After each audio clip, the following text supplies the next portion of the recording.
Assalamualaikum warahmatullahi wabarakatuh. Perkenalkan, saya Yuan Swastika, NIDN 0921108902. Saya berasal dari Universitas Muhammadiyah, Fakultas Ekonomi dan Bisnis Islam, Program Studi Bisnis Digital. Saya mengajar pada mata kuliah Manajemen Proyek di Program Studi Bisnis Digital. Adapun rencana pembelajaran semester yang akan saya lakukan selama 1 semester yaitu tentang manajemen proyek dengan kode mata kuliah 20604 dengan SKS sebanyak 3 SKS.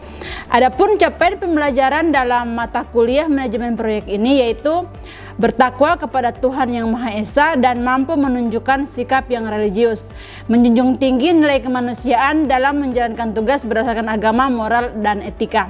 Adapun dalam segi pengetahuan yaitu menguasai konsep, teori, dan prinsip manajemen proyek dalam organisasi atau bisnis, memahami pendekatan metode dan alat bantu manajemen proyek seperti WBS, Grand Chart, Critical Path, dan lain-lain. Adapun dalam keterampilan umumnya yaitu KUI 1 mampu menerapkan pemikiran logis, kritik, sistematis, inovatif, dan pengambilan keputusan berdasarkan data dan informasi. KU 4 mampu menyusun laporan dan dokumentasi pelaksanaan proyek sesuai dengan standar akademik dan profesional. Adapun keterampilan khusus pada RPS ini yaitu KKI 1 mampu menyusun perencanaan proyek bisnis secara sistematis dengan mempertimbangkan lingkup kerja, waktu, biaya, dan risiko. KKA 2 yaitu mampu mengelola dan mengendalikan pelaksanaan proyek berbasis teknologi digital secara profesional. KKA 3 mampu menggunakan perangkat lunak atau tools manajemen proyek secara efektif. KKA 4 yaitu mampu bekerja sama dalam tim proyek dan mengkomunikasikan hasilnya secara efektif. Adapun CPMK dalam RPS ini yaitu CPMK 1 mahasiswa mampu memahami konsep dasar manajemen proyek. CPMK 2 mahasiswa mampu menjelaskan siklus hidup proyek. CPMK 3 mahasiswa mampu mengelola lingkup proyek. CPMK 4 mahasiswa mampu memahami struktur organisasi, budaya organisasi, dan pengelolaan konflik dan negosiasi dalam proyek. CPMK 5 mahasiswa mampu merancang perencanaan proyek. CPMK 6 mahasiswa mampu merencanakan penjadwalan proyek. CPMK 7 mahasiswa mampu menentukan dalam metode dalam minimalisasi biaya dan mengalokasikan sumber daya dalam proyek. CPMK 8 mahasiswa mampu mengestimasikan biaya dan penganggaran dalam sebuah proyek. CPMK 9 mahasiswa mampu mengendalikan pelaksanaan proyek. CPMK 10 mahasiswa mampu mengevaluasi, mengaudit, melaporkan penyelesaian sebuah proyek. CPMK 11 mahasiswa mampu memilih proyek yang menguntungkan. CPMK 12 mahasiswa mampu mengelola konflik dalam proyek. CPMK 13 mahasiswa mampu mengelola risiko dalam proyek. CPMK 14 mahasiswa mampu menerapkan prinsip-prinsip critical change project management dalam merancang proyek berbasis teknologi. Adapun deskripsi mata kuliah ini yaitu mata kuliah ini membahas prinsip-prinsip dasar manajemen proyek dalam konteks bisnis digital. Mahasiswa akan mempelajari konsep, metode, dan alat bantu yang digunakan untuk merencanakan, melaksanakan, mengontrol, dan mengevaluasi proyek digital, termasuk penggunaan teknologi digital dan metode agile. Fokus juga diberikan pada keterampilan kepemimpinan proyek, manajemen risiko, serta komunikasi dan kolaborasi tim dan lingkungan digital. Adapun bahan kajian pada materi pembelajaran ini yaitu pendahuluan dari manajemen proyek, siklus hidup proyek, pengelolaan lingkup proyek, struktur organisasi, budaya organisasi, dan pengelolaan konflik dan negosiasi dalam proyek, perencanaan proyek, penjadwalan proyek, minimalisasi biaya dan alokasi sumber daya, estimasi biaya dan penganggaran, pengendalian proyek, evaluasi, audit, pelaporan, dan penyelesaian proyek, pemilihan proyek, mengelola konflik dalam proyek, manajemen risiko proyek, critical change, project management. Adapun daftar referensinya yaitu menggunakan Santosa Budi 2009 tentang manajemen proyek, konsep, dan implementasi, Chart Jason 2003 project management, metodologi dan strategi implementasi dan supporting, metodologis, dan proses for project. Dan yang ketiga yaitu jurnal terbaru terkait dengan setiap pokok bahasan. Adapun setiap minggu saya mengajarkan yaitu yang pertama minggu pertama saya mengajarkan tentang bagaimana mahasiswa mampu memahami konsep dasar manajemen proyek, di mana pada pembelajaran ini menggunakan strategi pembelajaran luring dan daring. di mana daring itu menggunakan metode pembelajaran kolaboratif, yaitu menggunakan e-learning yang di kampus kami namanya Elumak, Google Classroom, Meeting, dan Google Meet. Adapun pembahasannya yaitu mengenai konsep manajemen proyek dan definisi manajemen proyek. Adapun minggu kedua saya membahas mengenai siklus hidup proyek dan tahapan proyek. Pada mata kuliah ini saya melakukan pembelajaran secara luring. Adapun metode pembelajarannya yaitu pembelajaran kolaboratif dengan menggunakan Lumak, Google Classroom, Zoom Meeting, dan Google Meet. Pada pertemuan ketiga saya membahas tentang ruang lingkup proyek dengan strategi pembelajaran secara luring dan metode kolaboratif dan partisipatif. Adapun minggu keempat saya membahas tentang struktur organisasi, budaya organisasi, dan pengelolaan konflik serta negosiasi dalam proyek. Pembelajaran yaitu menggunakan pembelajaran praktikum secara luring dan pembelajaran kolaboratif dan partisipatif. Pada minggu kelima saya melakukan pembahasan mengenai perencanaan proyek dengan strategi pembelajaran secara luring, metode pembelajaran menggunakan pembelajaran kolaboratif dan partisipatif. Pada pertemuan ke-6 saya membahas mengenai penjadwalan proyek dengan strategi pembelajaran secara luring, metode pembelajaran kolaboratif dan partisipatif. Adapun pertemuan ke-7 saya membahas mengenai minimalisasi biaya dan alokasi sumber daya. Adapun pembelajarannya secara luring dan metode pembelajaran kolaboratif dan partisipatif. Adapun pertemuan ke-8 merupakan ujian tengah semester. Pada pertemuan 9 saya membahas tentang estimasi biaya penganggaran dengan strategi pembelajaran secara luring, metode pembelajarannya kolaboratif dan partisipatif. Pada pertemuan ke-10 saya membahas mengenai pengendalian proyek.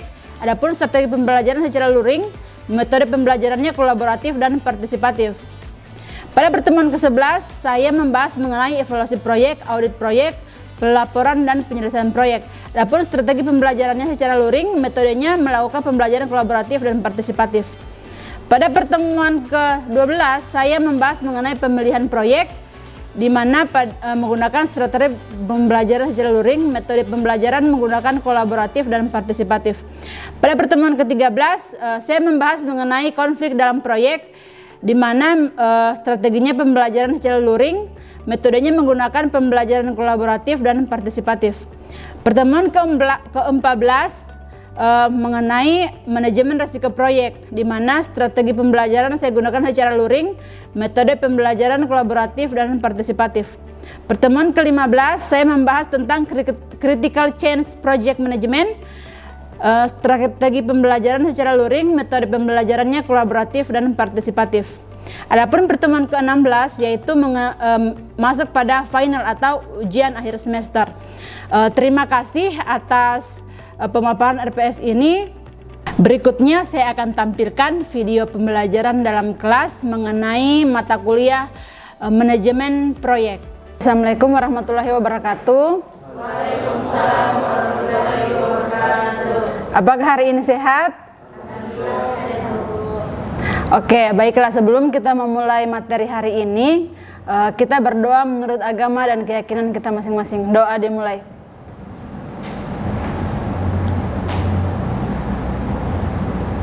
Doa selesai. Oke, pada materi minggu lalu kita mempelajari tentang ruang lingkup proyek, ya kan? Nah, hari ini kita akan melanjutkan tentang struktur organisasi, budaya dalam perusahaan, dan pengelolaan konflik dalam proyek. Ada yang tahu struktur organisasi itu apa? Struktur organisasi? Struktur organisasi itu adalah kerangka formal dalam organisasi yang menunjukkan fungsinya, wewenangnya, dan tanggung jawabnya. Kalau budaya perusahaan, tahu tidak budaya perusahaan? Nah, budaya perusahaan itu biasanya kultur yang biasa ada dalam perusahaan. Karena setiap perusahaan itu mempunyai kultur yang berbeda-beda. Contoh, satu perusahaan mempunyai kultur power, di mana cultural power ini dia mengikuti kultur dari pusat. Apa yang dikerjakan di pusat dia mengikuti juga seperti itu. Yang kedua, ada namanya task control, di mana task control ini mengidentifikasikan pada pekerjaan yang tepat waktu serta dia berkolaborasi. Nah, berarti pada kultur trust ini dia tidak peduli bagaimana caranya dia selesai, yang penting pekerjaannya tepat waktu dan sesuai dengan yang diinginkan, sesuai dengan targetnya, beserta kolaborasi. Kolaborasi itu kerjasama antara tim dalam perusahaan itu. Yang ketiga, kultur apa biasanya yang dipakai? Personal kultur. Personal kultur itu kayak gimana? Personal kultur itu adalah menitik beratkan pada individu. Ada tidak di perusahaan dia lebih mengangkat keluarganya, lebih mengangkat teman-temannya, atau lebih mengangkat siapa yang lebih dekat sama dia? Ada tidak? Ada ya. Itu namanya personal kultur. Seperti itu. Yang ketiga apa? Pengelolaan konflik dalam proyek. Sebenarnya konflik itu muncul karena apa? Konflik muncul karena apa biasanya? Satu, perbedaan pendapat. Dua, perbedaan kepentingan. Ketiga, apa? Apa kira-kira? Yang ketiga itu biasanya peran yang tidak jelas. Perannya tidak jelas. Disuruh kerjakan, misalnya disuruh bagian pemasaran, tapi dia disuruh bikin kopi misalnya. Lebih banyak bikin kopi. Seharusnya dia bagian pemasaran, atau seharusnya dia kualifikasinya di bagian keuangan ditaruh di sumber daya manusia, atau seharusnya dia kualifikasinya di di SDM ditaruh di keuangan. Itu peran yang tidak jelas, atau dia mengerjakan dua tugas sekaligus. Yang ketiga apa? Yang keempat apa? Kira-kira yang memunculkan konflik dalam proyek. Apa kira-kira? Perbedaan kultur. Nah, ini yang sebenarnya yang paling susah. Perbedaan kultur. Dia membawa budayanya di dalam pekerjaan. Seperti itu. Apalagi yang paling penting apa? Rebutan sumber daya. Rebutan sumber daya dalam perusahaan, dalam menangani proyek. Sumber daya apa biasanya yang rebutkan? Apa? Biasanya anggaran. Anggaran itu sering diperebutkan. Nah, itu gunanya kultur di situ. Nah, kalau dia kultur menggunakan personal kultur, maka orang lain tidak penting. Yang penting siapa yang dekat sama dia keluarganya apa bukan, temannya dekat atau tidak, temannya berfungsi atau tidak, seperti itu ya. Nah, itu yang membedakan setiap orang dalam manajemen proyek. Terus apalagi? Kenapa itu misalnya proyek gagal? Proyek gagal 70% itu terjadi karena apa? Karena komunikasinya dan manajemennya yang gagal. 70% proyek gagal karena komunikasi dan manajemen dalam suatu proyek.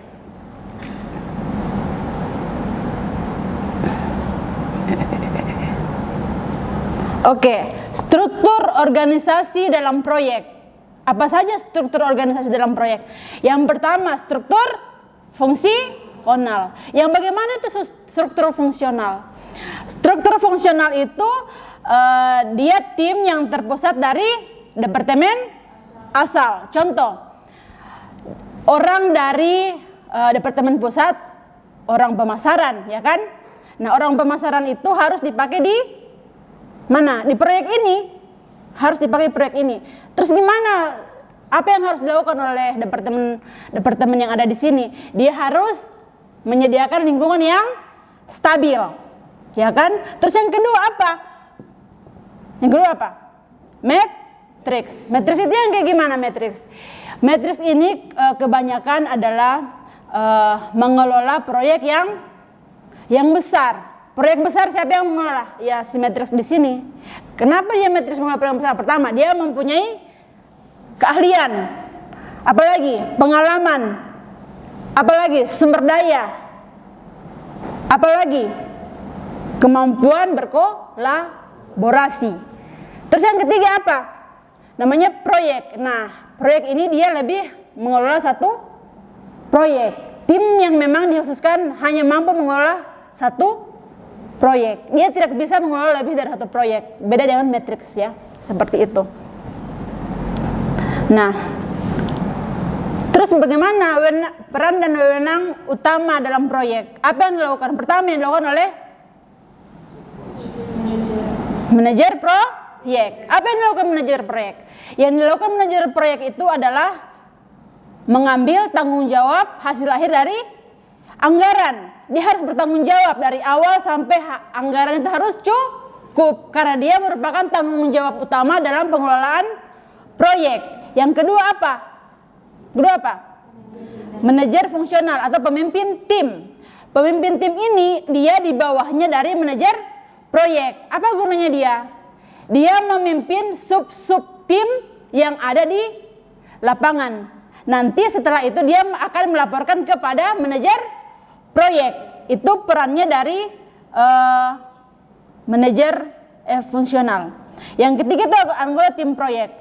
Nah, sebenarnya yang paling utama itu apa? Anggota-anggota dari tim proyek. Kenapa? Karena anggota-anggota ini merupakan orang-orang yang memiliki keahlian yang menjalankan tugas harian pada proyek. Keahlian apa saja misalnya?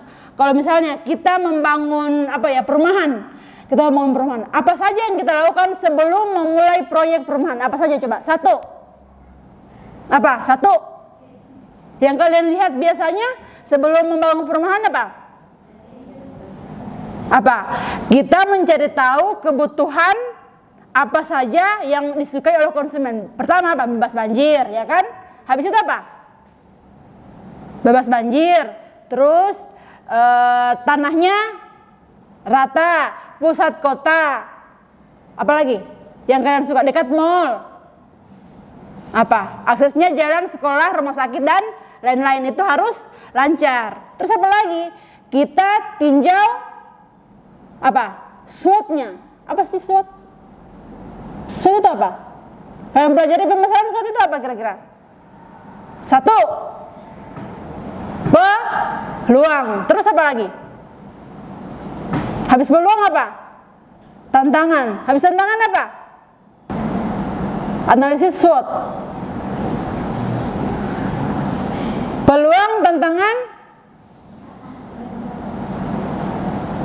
apa?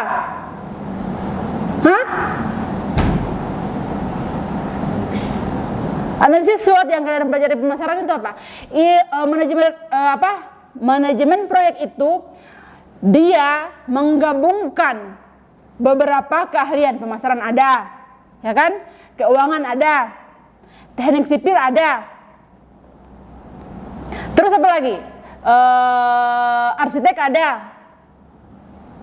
Ya, semua mencakup seluruh berbagai bidang ilmu di situ.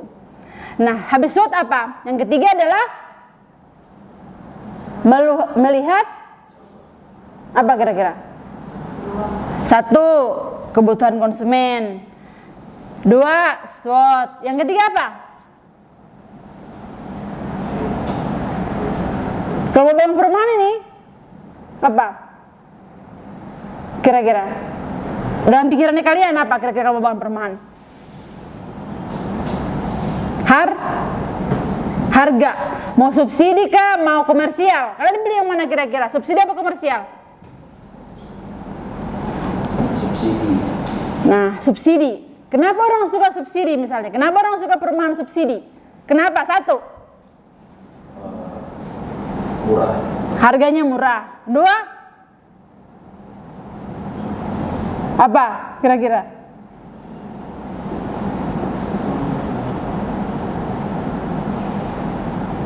Apa?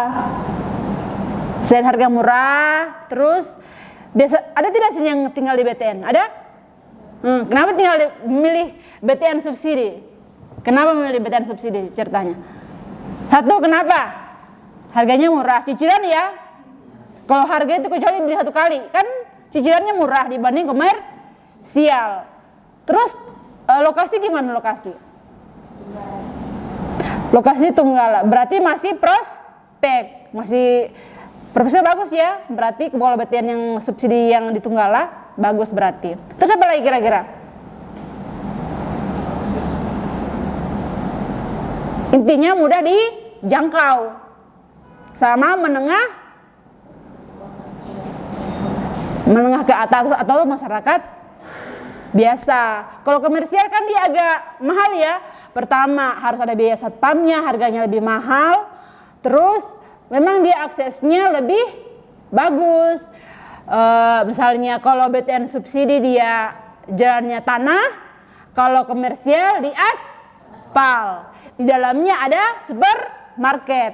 Kalau BTN subsidi harus jalan keluar dulu baru bisa belanja, ya kan? Terus apa lagi? Keamanannya oke. Kalau BTN subsidi jaga sendiri rumahnya, ya kan? Iya dong, jelas. Apalagi? Pelayanannya lebih bagus kalau komersial misalnya. Mau pesan apa? Tinggal diantar. Tempatnya strategis yang utama. Sekolah, rumah sakit, apalagi? Rumah sekolah, rumah sakit, mall, perumahan, terus apa lagi? Mall dan pasar dan sebagainya itu gampang diakses oleh BTN komersial. Makanya jangan heran kenapa BTN komersial itu agak mahal. Kalau di Kendari di mana BTN komersial? Ada di samping rumah gubernur. Lihat rumah gubernur yang bagus itu BTN komersial di jalan apa ya? Yang di rumah sakit Korem. Gak masuk ke dalam. Itu ada BTN komersial di situ. Dan BTN komersial pun itu tidak sembarang orang bisa masuk ke dalam. Harus punya KTP, harus mempunyai hubungan dengan yang punya rumah, seperti itu. Sampai di sini ada pertanyaan? Oke. Assalamualaikum warahmatullahi wabarakatuh. Waalaikumsalam warahmatullahi wabarakatuh. Kenalkan, nama saya Musdalifah Marala, NIM 2221004. Pertanyaannya, bagaimana peran manajer proyek dalam membentuk budaya organisasi yang mendukung keamanan psikologis? Oke, terima kasih, pertanyaannya bagus sekali. Apa peran manajer proyek dalam meningkatkan keamanan psikologis bagi tim ya? Nah, manajer proyek ini kan dia menjadi panutan utama dalam tim-tim kecil di bawahnya, baik itu pemimpin tim maupun anggota tim. Nah, bagaimana caranya dia dapat mendorong keamanan psikologis? Yang pertama, dia menjadi cerminan kepemimpinan yang terbuka. Yang pertama, yang kedua, dia mendorong komunikasi dan kolaborasi pada anggota tim. Yang ketiga, dia mampu memberikan apresiasi dan prestis, kayak dia memberikan sejumlah uang kalau dia mampu mencapai target yang tidak bisa dilakukan oleh pemimpin tim. Yang ketiga, dia dapat mendorong semangat dari anggota tim yang sedang menjalankan proyek. Seperti itu. Sampai di sini paham? Paham.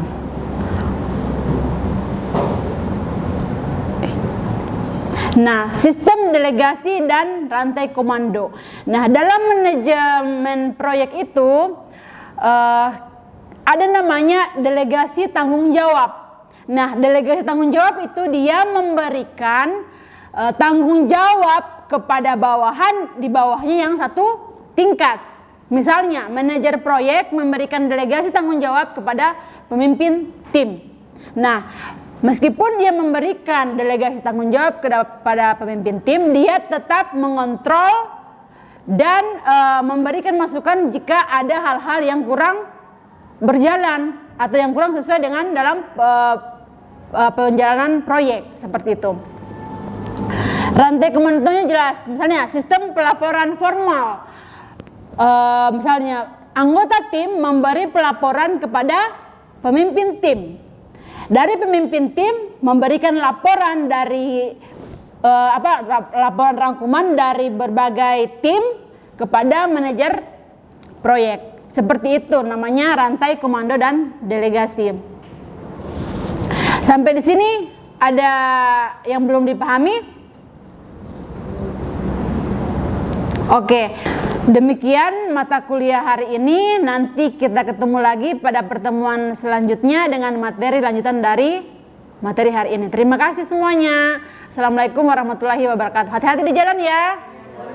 Demikian paparan rencana pembelajaran semester mata kuliah manajemen proyek. Sekian dan terima kasih. Assalamualaikum warahmatullahi wabarakatuh.